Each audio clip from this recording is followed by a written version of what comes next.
CBS News on the Hour, presented by Indeed.com.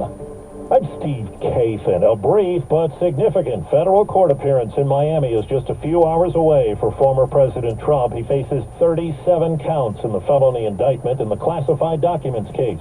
CBS News legal analyst Bricky Kleeman. He will be brought into the courthouse not through the public main entrance, but through a side door. He will be brought up to be processed. You'll have Secret Service. He's going to get turned over to the courthouse security.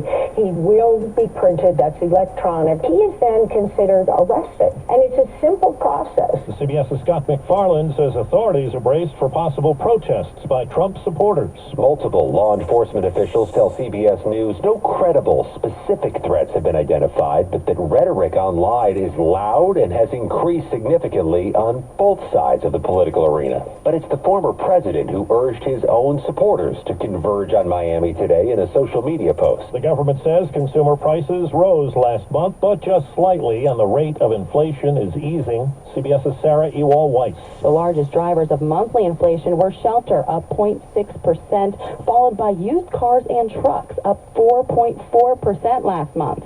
But energy costs are down 3.6%. Insurance costs have been rising too, and CBS's Jim Krasula tells us in some places policy options may be limited. Farmers Insurance Group has stopped writing new property insurance policies in Florida. Customer claims in the state are cutting into the company's profits. State Farm and Allstate have recently stopped offering new property insurance policies in California because of having to pay out on claims related to natural disasters. For the first time, the Denver Nuggets are champions of the NBA, winning the deciding Game 5 at home last night over the Miami Heat.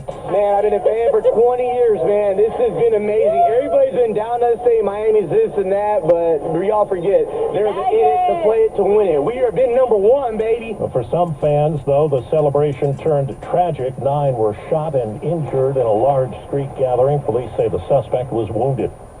From Detroit, Jeff Gilbert of affiliate WWJ has the latest auto recall information. Jeep is recalling 331,000 2022 and 23 Grand Cherokees and all of the larger Grand Cherokee L's because the rear coil springs could detach, increasing the risk of a crash. A custody battle is now being fought in Colombia over those 4 children who survived for 40 days in a rainforest after a plane crash that killed their mother.